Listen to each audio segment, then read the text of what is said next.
भाई सारे भाई है ना राजा राम मटोर की राम राम। भाई साथियों आज पहुंचे हैं बूरे बाडे गांव में जो हिसार जिला का गांव है। और भाई इस गांव में जो फेमस मंदिर है कि दादी गौरी का मंदिर है, इसकी बहुत ज़्यादा मान्यता है। अब देखने लग रहे हैं मेरे पीछे दादी गौरी का मंदिर है इस गांव में। तो अंदर चलांगे और जो पुजारी है उनसे बात करांगे और ज़्यादा जानकारी लेवांगे। एक बार राजपुर दिखा दे मंदिर में। और आज और भी श्रद्धालु आए हुए हैं जो माता का मंदिर है। राजपुर दिखा दे एक बारी। प्राचीन मंदिर है जो बूरे बाडे गांव में है, जो दादी गौरी का जो मंदिर है ये प्राचीन मंदिर है। और जो इसके पीछे जो बाद में बने हैं वो भी दिखाऊंगा अपने। और कई कुछ मान्यता है इस मंदिर की और दादी गौरी की, वो भी आप तय दिखावांगे, बात करावांगे। और आप देखने लग रहे हो ये मंदिर बाद में बने हैं, दादी गौरी का मंदिर है। और हमने सुनना में आई है कि जो सांप के काटे हुए है, अगर सांप किसी ने काट ले तो उसका उरे बहुत बढ़िया इलाज है। जो मंदिर के अंदर जो शास्त्री जी हैं वो हमारे बीच में हैं। राम राम जी। जय श्री राम, जय दादी गौरी की। तो शास्त्री जी जो ये मंदिर है दादी गौरी का कितने का प्राचीन है और क्या इसकी मान्यता है? ये 1505 साल का है जी। 1505 में यहाँ माता आई थी दादा राम ब्राह्मण जी के साथ। जो हमारे दादा राम ब्राह्मण जी थे यहाँ के ब्राह्मण पूर्वज हैं, उनके मतलब वो गए थे मथुरा। तो उन्हें जो है रास्ते में वो आ रहे थे, गुड़ के व्यापारी थे वो। तो उनकी जो मतलब बैलों को सर्प ने डस लिया था, तो वो बेचारे उदास होकर वहाँ बैठ गए थे। तो फिर दादी गौरी वहाँ अचानक से जो है कन्या रूप प्रकट हो गई माता। मतलब वही करीबन 5-6-7 साल आदमी मतलब बताते हैं पूर्वज, हमने तो व्यक्तिगत देखा नहीं है। मतलब उन्होंने बताया इतिहास में रूप में कि मतलब करीबन 6-7 साल की गुड़िया थी, वो प्रकट हो गई। फिर उसने बैलों को हाथ रखा, बैल खड़े हो गए। तो फिर दादा राम ब्राह्मण जी ने कहा कि मतलब आप तो छोटी सी गुड़िया हो, आप अपने मम्मी पापा अपने घर चली जाओ। तो उन्होंने फिर बताया कि मतलब मेरा कोई परिवार नहीं है, मैं तो ऐसे अनाथ ही हूँ। तो फिर दादा राम ब्राह्मण जी ने बोला था कि मतलब आप कहाँ जाओगे, आप मेरे साथ चलो, मैं आपको धर्म की बेटी मानता हूँ। फिर वहाँ से यहाँ ले आए माता को। तो जब यहाँ आई तो फिर यहाँ आकर यहाँ समा गई माता। जब दादा राम ब्राह्मण जी टोने लग गए, ढूंढने लगे, भाई छोटी सी गुड़िया, कोई भी व्यक्ति हो उसे थोड़ा सा परेशानी होती है कि गुड़िया थी वो कहाँ चली गई। तो उन्होंने जब खोजा तो फिर माता की आवाज़ आई कि मुझे खोदो मत, मैं भगवान ही हूँ, जगदम्बा हूँ, आदि शक्मा, और मैं भगवान कृष्ण जी के आशीर्वाद से पूजूंगी धरती पर। और जो भी मुझे सच्चे मन से ध्याएगा, कोई भी कष्ट पीड़ा हो, कैसा भी किसी को कीड़ा डस ले या कोई भी समस्या हो, उसका जो कोई मुझे सच्चे मन से मानेगा मैं उसे सच्चा पर्चा दूंगा। बिल्कुल जी। तो जो मतलब माता है वो कलयुग के एक माना जाए तो सच्चा दरबार है माता का। जो जिस भाव से आएगा वो उस भाव से इसे ध्याता है और सच्चा पर्चा पाता है। तो ये कब से पता लगेगा कि अगर किसी ने सांप ने काट लिया, जैसे किसी को सर्प ने काट लेता है तो उसे चीस लगती है, दर्द होता है और 2 निशान लगते हैं। तो उसमें अगर ऐसी कोई शंका होती कि जैसे किसी कीड़े ने लगा लिया, तो उसे अगर आप वहाँ मंदिर आ सकते हैं तो ठीक है, नहीं भी आ सकते हैं तो आप एक कच्चा सूत का धागा लीजिए और उसे दादी गौरी नाम से अपने हाथ में बांध लीजिए। और फिर जब भी आपको टाइम मिले 1 या 2 दिन बाद, मतलब जल्दी ही आ जाना, फिर मंदिर आके आप दर्शन करवा लीजिए। हमारे यहाँ जो सेवक भाई हैं तो वो मतलब वाल्मीकि हैं, तो वो बैठते हैं यहाँ, झाड़ा लगाते हैं। उनको मतलब परंपरा में दिया हुआ है कि मतलब वो झाड़ा लगाएंगे। तो हमारे दादा राम ब्राह्मण जी थे, उन्होंने कहा था कि आप झाड़ा लगाओगे, जो यहाँ चढ़ावा आएगा वो आप लोगे। तो वो झाड़ा लगाते हैं, वो झाड़ा लगाते ही ठीक हो जाता है। बिल्कुल जी। हाँ, तो माता यहाँ सच्चा दर्दा मतलब पर्चा देती है माता। बिल्कुल जी। जो यहाँ के जो झाड़ा लगाते हैं उनसे ही बात करेंगे। राम राम जी। राम राम। क्या नाम है जी?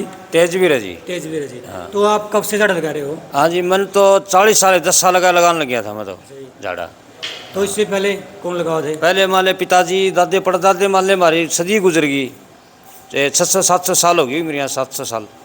तो ये कैसे का कि पीढ़ी दर पीढ़ी हाँ। आपके परिवार पे दादी गौरी की विशेष कृपा है? हाँ, कृपा है इसकी हमारे पर। बिल्कुल जी। तब से आप सेवा कर रहे हो? हाँ जी। तो सांप किसी भी प्रकार का हो, किसी प्रकार का हो, इसका तुरंत जो सांप का कटड़ा पता लग जाए, वाला देखा नहीं जाना है तो 2 निशान मिलेंगे नहीं, ऐसे नहीं। बिल्कुल जी। हाँ। तो उरे जाना पड़ा उसे? हाँ, लेना कितने टाइम के अंदर? मान ले टाइम से 1 दिन लग जाओ, दिन लग जाओ, 2 दिन लग जाओ, फिर तुरंत ले आओ तो भी अच्छी है बात। टाइम डॉक्टर भी बोलता है कि हाँ, इतना टाइम में सारे शरीर में जहर फैल जाए, फिर तो मुश्किल हो जाए। समझा कौन डॉक्टर के चल जाए हैं, फिर बेहोश आओ हैं, पूरा है कि झाड़ा गाल दिया, धागा बांध दिया, इसका जाप गावा हम डेरू से। अगर आप किसी भी फिर ठीक हो जाए।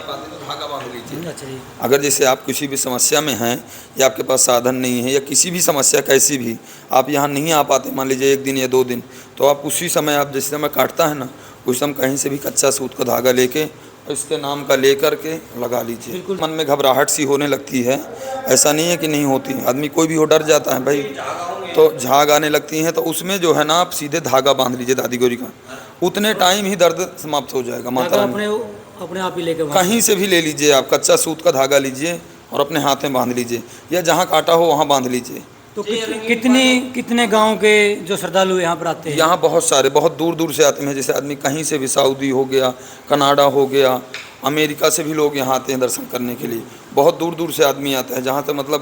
जहाँ तक इसकी मतलब जो है मान्यता है, वो राजस्थान हो गया, यहाँ तो अपने यहाँ पूरे हरियाणा में है ही है, बाकी यूपी से हो गए, मथुरा से, और मतलब कई ऐसे जगह हैं जहाँ मतलब हम व्यक्तिगत नहीं जानते हैं, विदेश से भी आते हैं यहाँ से। जो मान्यता का जो विशेष दिन है कोई, या फिर कभी भी आ सकते हो? नवमी को इसको विशेष धूप लगती है, और वैसे आप कभी भी आ सकते हैं। कोई समस्या में झाड़ा में तो कभी भी आ सको, इसका कोई काट नहीं। भादों की अष्टमी, सप्तमी, नवमी 3 दिन इसका मेला लगता है। भादों में विशाल मेला होता है, उसमें बहुत बहुत दूर दूर से श्रद्धालु आते हैं। हाँ बिल्कुल। इसको मतलब जो है व्यक्तिगत में इसको भगवान कृष्ण का अवतार मानते हैं। प्रसाद में इसको नारियल और चुन्नी, खील बतासे जो भी है, और रात का जब रात जगाई जाती है तो मतलब चून, आटा, जो भी रसोई का सामान होता है वो दिया जाता है। बिल्कुल जी, बहुत बहुत धन्यवाद जी। और यहाँ कोई उसे व्यक्तिगत पैसा नहीं लिया जाता। जो श्रद्धा अनुसार हो, आप 10, 5, 1, 2 रुपये जो भी चढ़ा दो। यहाँ मंदिर प्रांगण में कोई भी 1 रुपये मांग नहीं सकता। बिल्कुल जी। ऐसा यहाँ का मतलब कहना है दादा राम ब्राह्मण जी का, बिल्कुल जी। कि यहाँ पैसा नहीं कोई मांग सकता। चाहे 1 रुपये चढ़ाइए चाहे ना चढ़ाइए, तो भी आपकी सेवा होगी। आपके पास किराया भाड़ा नहीं होगा, वो भी दिया जाएगा। जो भी यहाँ मंदिर आएगा उसको भोजन प्रसाद की हमेशा सुविधा है, पूर्व से व्यवस्था। ये सारी व्यवस्था ही तो गांव राम कर रहे हैं। हाँ, गांव की श्रद्धा है, कमेटी है, और वैसे गांव का जो है मतलब बहुत बड़ा सहयोग है, और गांव को अच्छा मतलब पर्चा भी देती है, जैसे गांव इसको मानता है। किसी भी टाइम किसी चीज़ की ज़रूरत हो तो मतलब किसी टाइम फ़ोन करिए कि दादी गौरी में ऐसी समस्या है, तो गांव राम तुरंत आता है। बाकी यहाँ माता रानी की दया से माया ज्योत अखंड जलती रहती है।